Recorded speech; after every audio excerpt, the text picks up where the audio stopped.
Sitting on the porch alone, I am the only one home, and I've been here for ages. Nothing really changes.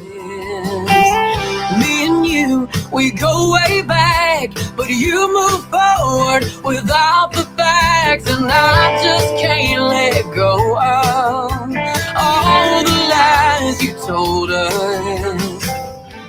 I really liked your song Ghost to You on your YouTube channel earlier this year. Well, tell me something about those lyrics. Oh, okay. Well, it's a funny story. I took my daughter to see Treaty Oak Revival at a Bonita Creek Hall, and I was definitely I felt like a grandma in that crowd. It was just a bunch of young kids, and I don't know. I just felt so out of place, But we were there, and the concert was so hyped up. It was so energizing. It made me feel like I was 19 again, And on the way home, we're driving home, and we're still kind of amped up from the concert and whatnot. And I told Annie, I said, let's write a song together. Let's kind of feeding off that energy. We're driving home, we're coasting down from the concert, we're cooling off. Let's do something. Let's write a song. Let's use this energy and write. And she passed out, and I just kind of started coming up with these lyrics, and I think it really started with I just had an image in my head. When I lived in Missouri, we lived in this little house, and it was just a little, 2-bedroom, 1-bath kind of little short kind of farm home looking house. And it had this porch on it. And just I don't know why, but that porch was kind of, I don't know. There's just so much pain, so many really sad things that happened inside the home. The porch was the only way to kind of get out of it, to sit on it, just to kind of be separated from the energy going on in the house. And so there were many nights where I raised my son in that home, and his dad worked nights at a nursing home, and I worked days at a daycare. It was so weird, these totally two polar opposite worlds, but I spent so many nights alone in that house. And and I was only 19 years old whenever all this was going on. And I was pregnant with Annie and raising, Wyatt wasn't even a year old before I got pregnant again.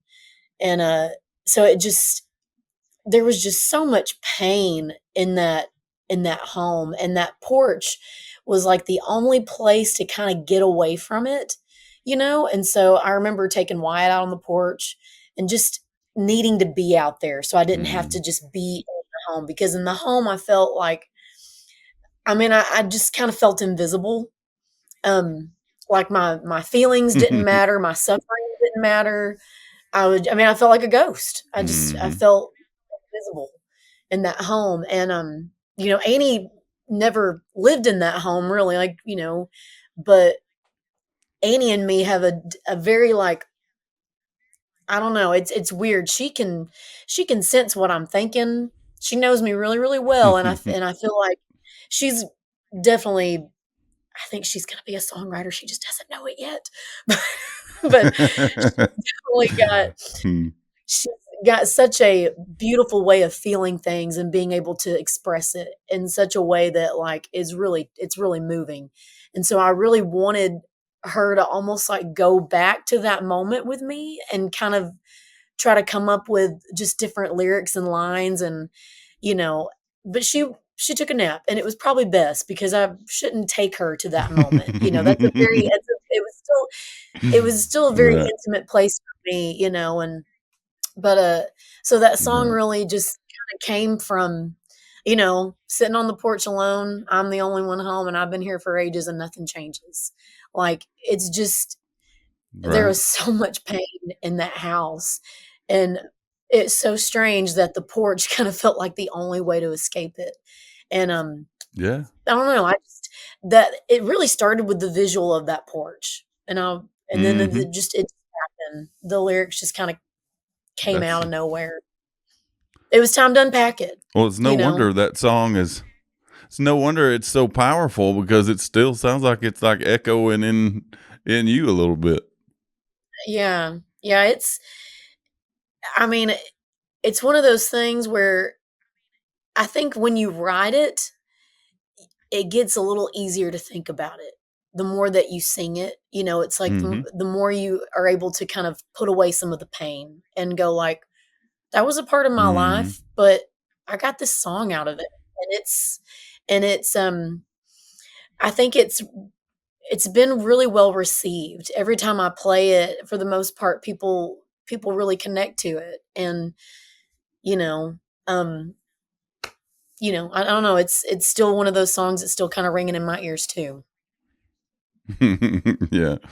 So is that one of your favorite songs you've written?